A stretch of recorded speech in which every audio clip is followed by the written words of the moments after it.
I'm James Rule. Welcome to the Lonely Leader podcast, where we help existing and aspiring leaders find clarity, build resilience, drive performance, and enhance fulfilment.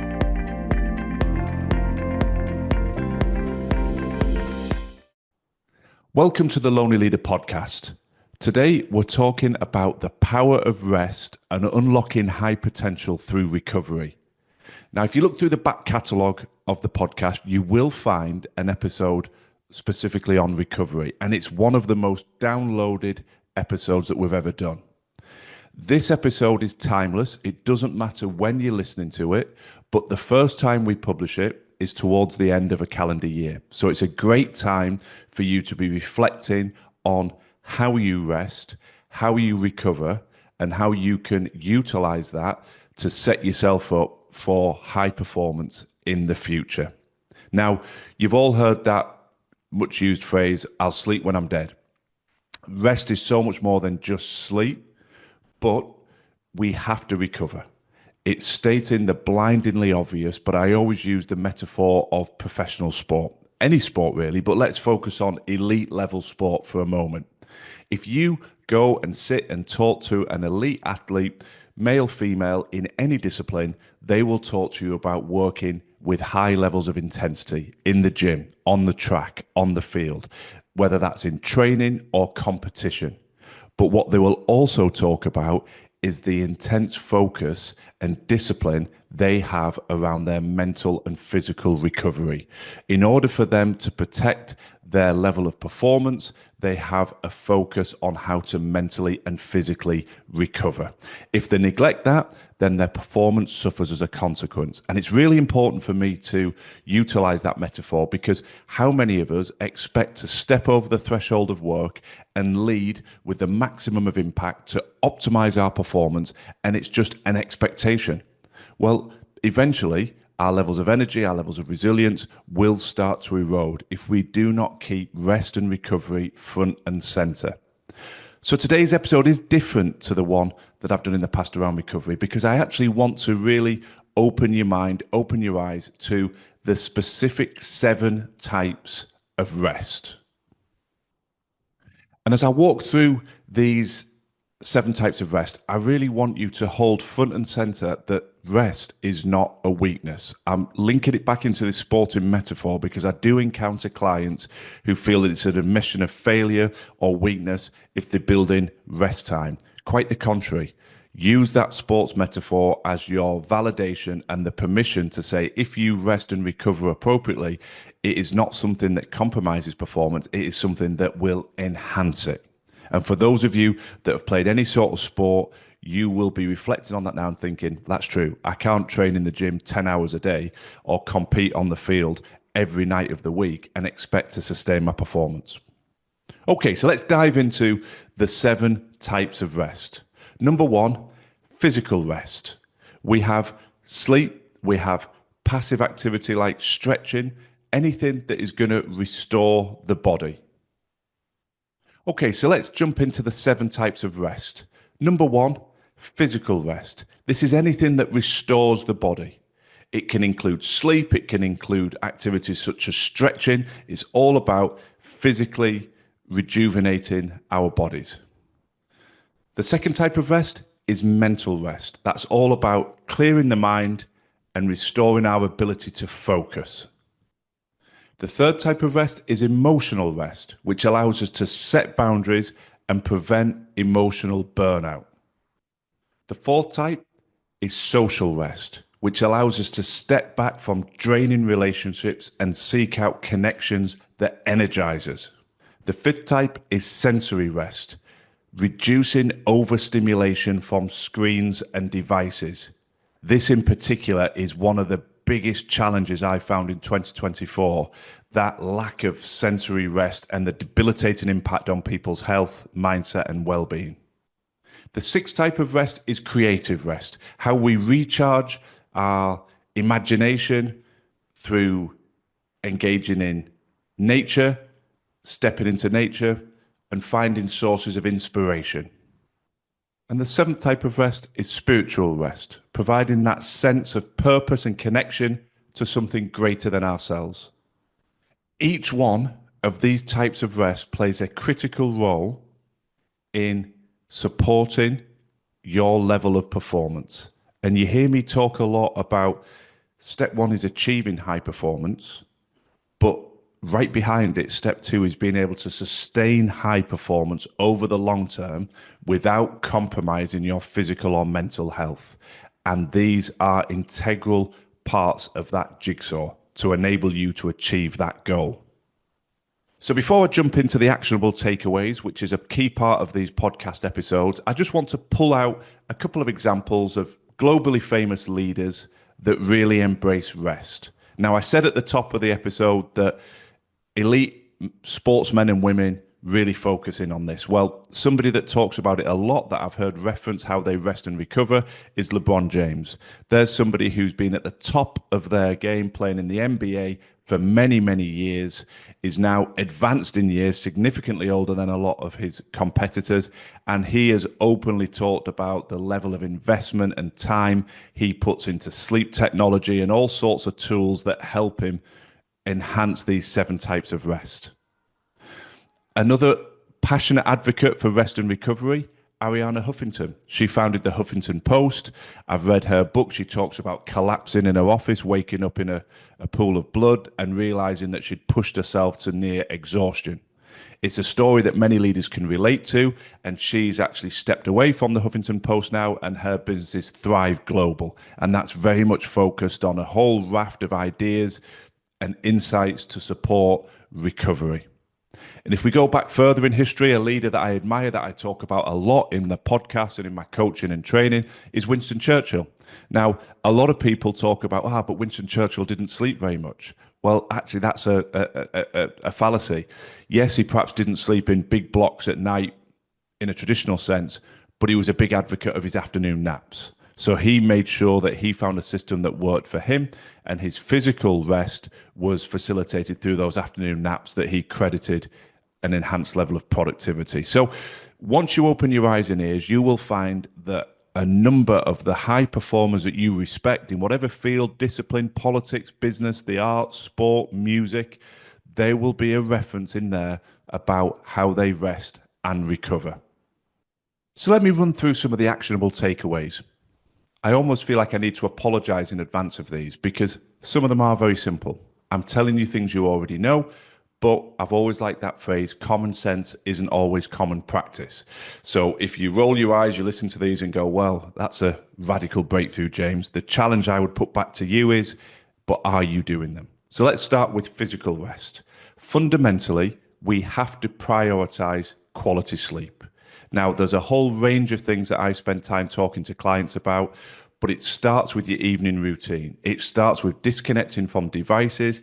It starts with trying to find a consistent time that you go to bed, and you develop your evening routine that allows you to wind down, separate and detach from the working day, have a fixed cutoff point when you're not going to work beyond that, try and eat your evening meal at an early enough time that digestion is not disrupting your sleep, and engage in reading or journaling or whatever it is that helps quiet your mind and give you the best possible chance for good quality sleep. Because with the greatest will in the world, if we do not sleep well, we are never going to achieve physical rest. When it comes to mental rest, we need to schedule mental pauses. For many of us, we spend the whole day engaged on screens, virtual calls, face-to-face calls, phone calls. It's just a non-stop, start, stop, all through the day, moving from one interaction to another. Now, I'm not advocating hour-long breaks throughout the day, but just a few minutes, a mental pause to stand up. It ties into physical rest. Just stretch, move a little bit, rotate, reach up, reach down. Let your body just stretch and loosen off, because a lot of us are becoming increasingly sedentary, but we are not releasing the mental pressures because it's just a relentless non-stop slog. And it's particularly prevalent with those people that are working predominantly virtually. The old-fashioned notion of you'd jump in your car, you'd move to meetings. I say old-fashioned, it's still very much in vogue. But for many of us, we're not moving and breaking, just moving venues, different meeting rooms, different floors in the office building, driving to a client, etc.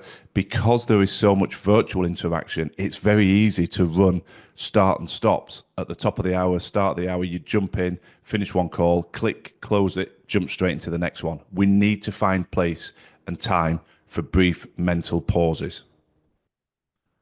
When it comes to emotional rest, we need to set emotional boundaries. This is a big topic, something I dive into in detail with clients when I'm working one to one, but we need to become comfortable saying no.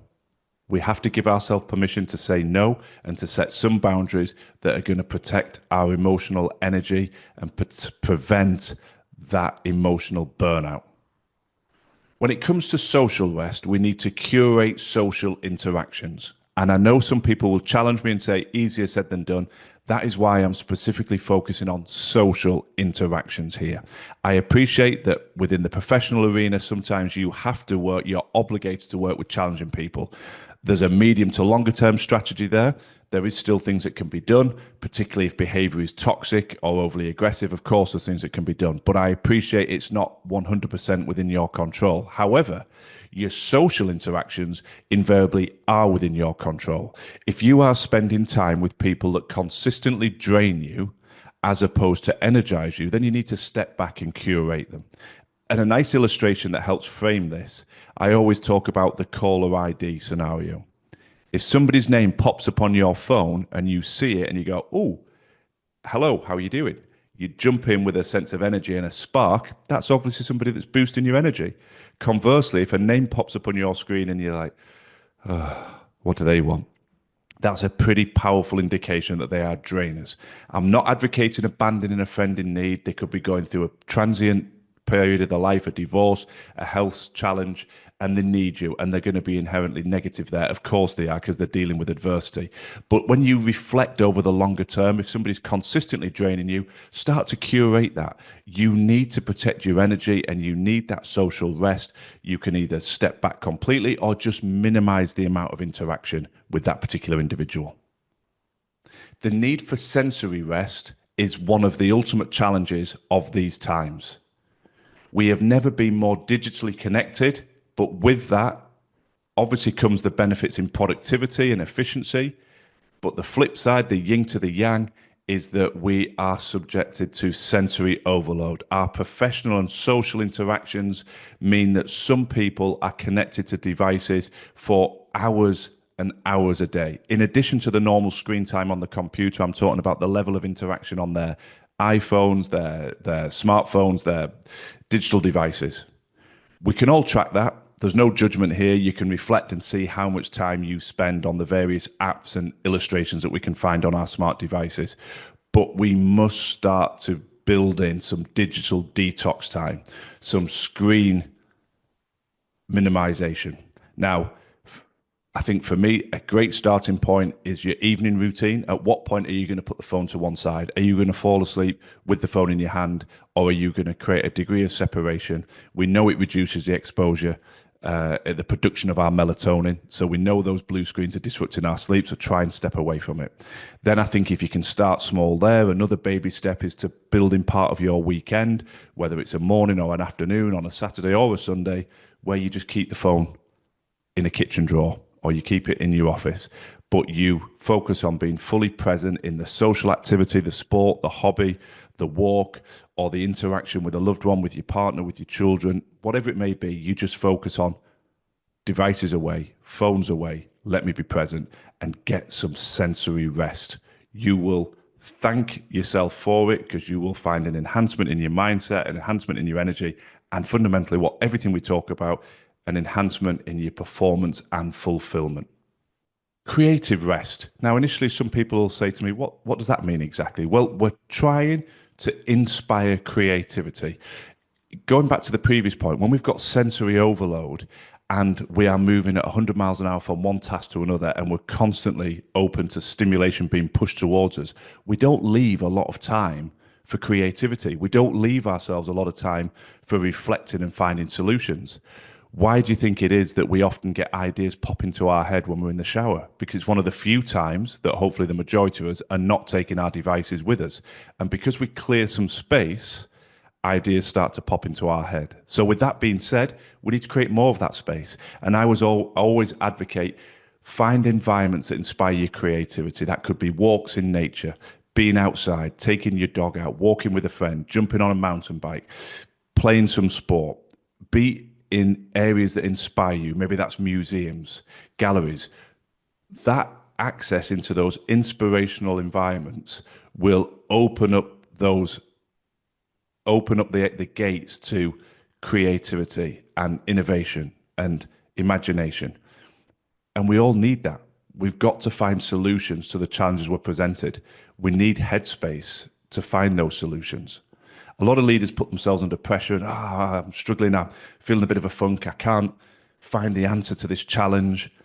Step away from it, park it, put it to one side, get into an environment that sparks your creativity, and all of a sudden, the answers and the solutions will start to flow to you. Spiritual rest. Again, this might not be for everybody, but for a lot of people it is. Creating that space to reflect, to meditate, to engage in activities that, once again, calm you, restore your energy, and just like the previous point, open up those creative and innovative channels to help you find solutions and answers. We are all exposed to stress in our personal and professional life, and we need these types of rest, and spiritual rest is another key facet to allow us to find the way forward. Often, we put pressure on ourselves to find the answer. People expect us to find the answer. We're the leaders in our professional lives. We're the leaders in our social and family arenas. And we can find the answers, but we've got to give ourselves the best chance to do that. And that is why the focus on these 7 types of rest is so important. So as you reflect on this, I want you to go back to where I started. There is no stigma about rest. I want you to think about how you facilitate these areas. How are you facilitating physical rest, mental rest? How are you setting boundaries? Do you need to step back from draining relationships? What are you going to do about it? It's very easy to listen to podcasts or to read a book and go, that was interesting. It prompted some reflection, and then it doesn't go anywhere. Now's the time to start looking at your weekly schedule, your monthly plans, and starting to build in key steps, key activities, interactions with people, as well as removing and reducing certain activities and interactions in order to get to a point where you say, yes, I am more focused on my rest. And the ultimate acid test in all of this is you need to feel better because of it. And I am supremely confident that you will. When you experience that feeling, when you feel your performance is improving, when you feel your resilience and your energy is enhanced, you will find increased levels of motivation, commitment, and discipline to building more rest into your forthcoming calendar and the year ahead. Thanks for listening to the Lonely Leader podcast. I'd be very grateful if you could share and follow if the content resonates. And if you're looking for additional free resource to support your continued growth and development, then please do check out our social media and website details in the show notes. Remember, quality leadership on the outside must always start within.